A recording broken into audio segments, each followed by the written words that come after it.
deuxième vice-président, Monsieur le Président de la Cour constitutionnelle et Président du Conseil supérieur de la magistrature, honorables députés et sénateurs, Mesdames et Messieurs les membres du gouvernement, Monsieur le Président du Conseil économique et social, Messieurs les membres des institutions d'appui à la démocratie, Mesdames et Messieurs les membres du corps diplomatique et représentants des organisations internationales accréditées en République démocratique du Congo, Monsieur le bâtonnier de l'Ordre national des avocats, Mesdames et Messieurs les représentants du système judiciaire en vos titres et qualités respectifs, distingués invités, Mesdames et Messieurs, nous voici réunis au terme de ces États généraux de la justice, une démarche collective qui a permis un diagnostic exhaustif de notre système judiciaire. Durant des journées intenses, les acteurs du secteur de la justice et de la société civile dans toute sa diversité, auxquels se sont joints les honorables députés et sénateurs, de l'avocature, des huissariats, des greffiers, des APJ, des IPJ, de la société civile,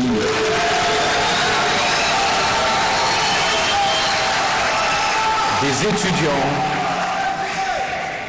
des praticiens de droit tout comme des théoriciens, tous venus de l'intérieur du pays ainsi que de l'extérieur du pays.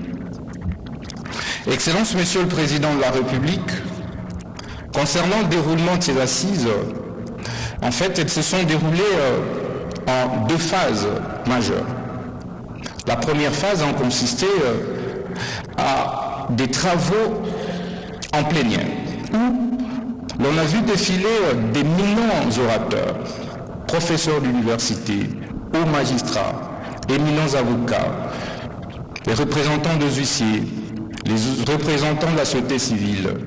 Tous les praticiens et théoriciens du droit ont défilé, Excellence Monsieur le Président de la République, pour problématiser la question de la justice congolaise.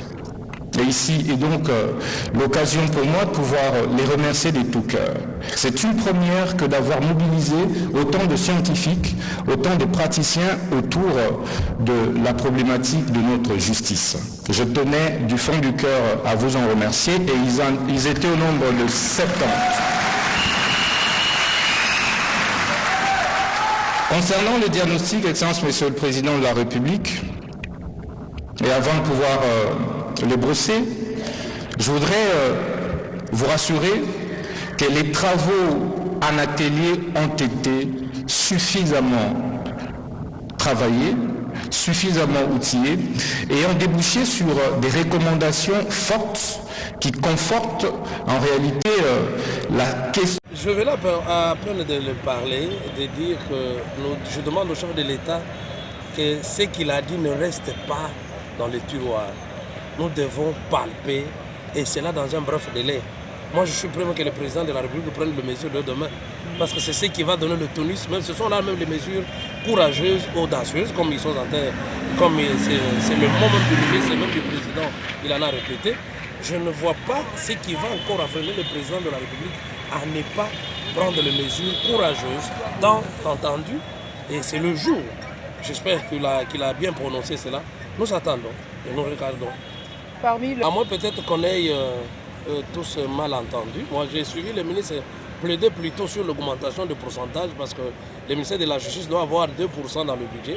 Et à ce jour, il est tenté de demander pour que le président de la République ou à travers le gouvernement national qu'il y ait une augmentation de 5% pour mettre tout le monde sur l'équité et que tout le monde soit bien servi.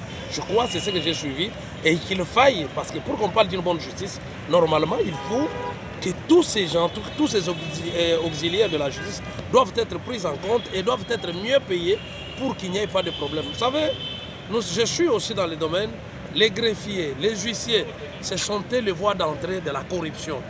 Parce que si eux ne sont pas bien payés, mais quand quelqu'un n'est pas payé, secrétaire du parquet n'est pas payé, vous attendez à quoi? Dès que vous amenez les dossiers, il commence d'abord par vous. Donnez-moi ça, je vais faire ça. Le magistrat, c'est un ami. Tel là, c'est tel. Bon, vous voyez des choses pareilles. C'est pourquoi j'ai aimé quand il a pris il a plaidé pour que cette catégorie soit prise en compte au-delà de tout ce qu'ils peuvent faire. Et au-delà de tout ça aussi, il y a des mesures courageuses.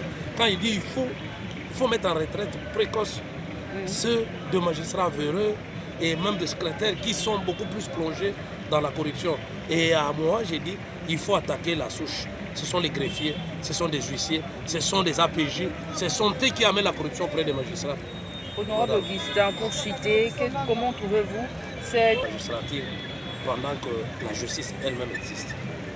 Je crois que cette recommandation est fondée et a sa raison d'être. Il faudrait qu'on parle plutôt de la justice et non de la magistrature. Parce que la magistrature ne fait pas un seul corps. Quand vous allez mettre les huissiers où? Vous allez mettre les greffiers où? Vous allez mettre ces directeurs-là qui sont avec eux là où? Et tous ces gens-là, les auxiliaires de la justice, vous allez leur mettre où? Moi, je crois que cette recommandation était la bienvenue dès le jour que le professeur Tchiban Kalala en a prononcé. Et j'avais dit, très bien, nous mordons à la leçon et que le ministre se soutienne. Je crois que ça a été à la satisfaction de tous ceux qui ont participé à ces assises. Et nous disons, ça doit avoir lieu impérativement. Merci, madame et monsieur, je vous dis merci. Je suis le représentant légal de la grande communauté ERA et je suis le conseiller spécial de l'archevêque supérieur de Bokama. Par rapport aux états généraux de la justice, les gens qui ont travaillé dans la commission 10 qui parlait de culte d'association. Ouais. Mais bon, je dirais que ça termine sur une bonne note d'espoir pour la population, le peuple qui a souvent souffert de la mauvaise justice qui est mal distribuée par ceux qui en ont le monopole. Mais alors là, au départ de ces assises d'état généraux de la justice, c'était un défi à relever. Mais là, nous constatons que c'est un pari gagné. Un pari gagné du fait que déjà le travail a été bien fait. Il y a eu au total 359 recommandations au total retenues. Et là, le rapporteur général a fait bien son travail, un bon speech, rien à reprocher. Quant à ça, le ministre lui-même, Kossa Moutamara, il prend la parole. Il va proposer des choses importantes. La première, c'est la radiation pure et simple de magistrats et des avocats véreux, mais également la nouvelle mise en place dans l'appareil judiciaire. Ça, j'ai beaucoup aimé. Alors, j'ai sollicité au Conseil de l'État son implication personnelle pour des mesures fortes et une thérapie forte pour que ça soit ressenti au niveau du dernier d'entre nous. Et là, très content de la version, de l'attitude, mais également de la déclaration du président de la République, son Excellence Félix Antoine Tshisekedi Tshilombo, que nous saluons en passant. Et nous encourageons, il sait lui-même, c'est un chrétien, c'est la justice qui élève une nation. Alors il doit travailler, comme il a dit, il a promis de mobiliser de ressources financières au niveau du gouvernement en donnant des instructions claires pour que la mise en œuvre soit effective. Et là, nous retenons que nous devons aller maintenant avec beaucoup d'espoir parce que la victoire est déjà certaine. Plus rien ne sera comme avant, désormais. Oui, je crois que ça met en fait. Nous en avons débattu longuement au niveau des ateliers, différents ateliers, mais il y a un atelier là où beaucoup de magistrats faisaient partie. Les magistrats ne veulent pas entendre cela de cette oreille. Mais je pense que nous devons prendre dans cette nation à faire des choses non pas pour les intérêts égoïstes, personnels, partisans. Nous devons travailler pour l'intérêt communautaire, mais également penser aux générations à venir. Le magistrat, le travail du magistrat, c'est un travail sacré. Le magistrat, ce n'est pas n'importe qui. Dans la Bible, on le reconnaît comme un serviteur de Dieu. Il n'est pas n'importe qui le magistrat. Mais ce que nous voyons dans notre appareil judiciaire, ce n'est pas ce que la Bible nous demande de faire. Mais la plupart d'entre eux, c'est des pasteurs aussi parmi eux. ainsi de suite. Moi qui vous parle, je suis le produit du changement de l'évangile dans cette nation ici.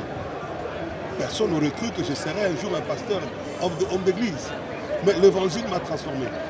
Un soulard qui dormait dehors dans les bois de nuit, mais transformé par l'évangile. L'évangile, c'est, Paul dit à Timothée, il ne faut pas avoir honte de l'évangile, c'est une puissance de Dieu qui libère. L'évangile, loin de ce que les gens peuvent penser, ce n'est pas une faiblesse, c'est une puissance terrible qui change et transforme les gens. Mais rappelez-vous, au début de mouvements de réveil dans cette nation, il y a eu des bars qui ont fermé dans ces pays.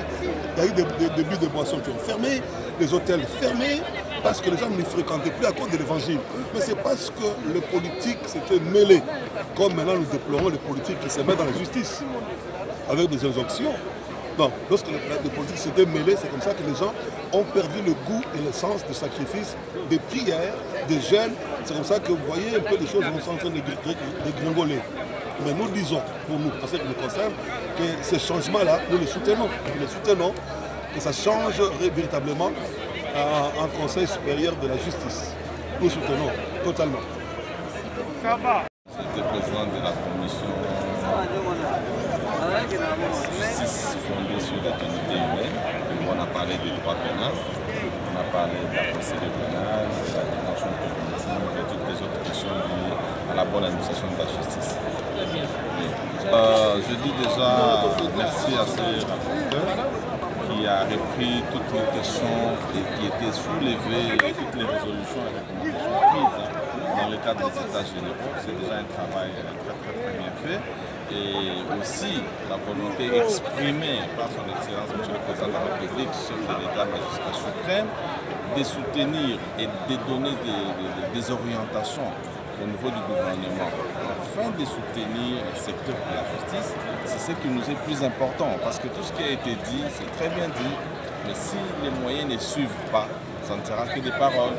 Mais comme les magistrats suprêmes lui-même l'a si bien dit, et avec la volonté exprimée de son Excellence, M. le ministre de la Justice et garde des Sceaux, Constant Moutamba, nous espérons, comme ils ont les deux dit, qu'à partir de ce jour, plus rien ne sera comme avant.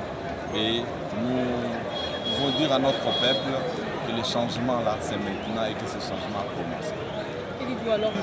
Personnellement, je suis d'accord avec cette proposition ou cette recommandation de la modification de la constitution de notre pays par rapport à la composition du Conseil supérieur de la magistrature. Parce qu'il a été constaté que ça devenait le clientélisme entre les magistrats. Maintenant, cette fois-ci, avec cette proposition d'amener la société civile, représentant de la société civile, les barreaux, c'est-à-dire les avocats à l'intérieur et les autres couches de tous les acteurs de la justice au sein de ce groupe-là. Moi, je suis d'accord. Ça va donner l'équilibre. Il ne faut pas laisser simplement les grandes décisions sur la justice au Conseil supérieur de la magistrature. Parce que la justice, comme l'a si bien dit les intervenants, et particulièrement son Excellence, Monsieur le ministre de la justice, ce n'est pas la magistrature. Parce que la magistrature n'est qu'une frange, n'est qu'une partie de la justice. Parce qu'on a les inspecteurs justiciers, on a les greffiers. Donc tous ces gens-là qui concourent à la bonne administration de la justice, s'ils font partie de ces groupes-là, après c'est un problème. Parce qu'il fallait... D'ailleurs, on va réduire le nombre, d'après ce qui a été fait, on réduit le nombre de membres du Conseil supérieur, qui sera Conseil supérieur de la justice. Et tout le temps, ils vont se réunir, réfléchir sur la politique nationale, en fait sur la mise en activité ou la mise en pratique de la politique de la justice de notre pays. C'est une bonne chose. Hein. Moi, je pense que le peuple est d'accord pour que les choses se passent de cette manière. Merci.